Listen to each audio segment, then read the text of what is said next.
지하철 역무원을 숨지게 한 혐의로 구속된 피의자 전주환이 범행에 쓴 흉기를 지난해 10월에 구입한 걸로 드러났습니다. 피해자를 협박한 혐의로 체포됐다가 풀려난 직후인데 경찰은 일찍부터 범행을 계획한 정황으로 의심하고 있습니다. 이런 가운데 유족 측이 오늘 처음으로 입장을 냈습니다. 저희 취재진과 만난 피해자 아버지는 사건 발생 다음 날 홀로 신당역 사건 장소를 가봤다면서 얼마나 엄마 아빠를 찾았을까 생각하면 눈물이 난다고 말했습니다. 현장에 가 있는 조혜연 기자 연결해보죠. 자, 조혜연 기자, 유족 측 기자회견이 조금 전에 끝났을 텐데 어떤 내용이었습니까? 네, 저녁 6시부터 피해자 유족 대리인이 기자회견을 했습니다.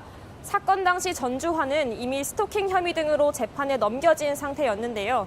유족 대리인은 이 재판에서 피해자가 재판부에 마지막으로 남겼던 말도 전했습니다. 직접 들어보시죠.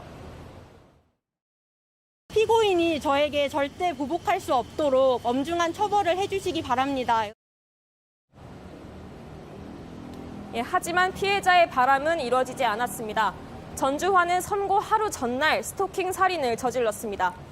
네, 그리고 범행을 계획한 걸로 보이는 정황들로는 구체적으로 어떤 것들이 나왔습니까? 네, 먼저 전주환이 범행을 하기 전 피해자의 예전 주소지를 최소 4번 이상 찾아간 정황이 확인됐습니다. 이달 4일 찾아가기 시작해 범행 당일에는 2번이나 찾아갔습니다. 또 범행에 사용한 흉기를 구입한 시점도 확인했습니다.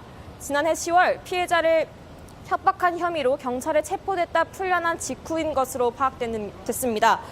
경찰은 그때부터 전 씨가 범행을 계획한 것으로 의심하고 있습니다. 또 전주환은 계획성 범죄를 일부 시인하는 듯한 진술을 한 것으로도 알려졌는데요. 지난달 18일 재판에서 징역 9년을 구형받고 나서 합의하지 못하면 내 인생이 끝나니 피해자도 살해해야겠다고 마음먹었단 겁니다. 전 씨는 내일 아침 검찰로 넘겨집니다. 네, 조혜연 기자가 전해드렸습니다.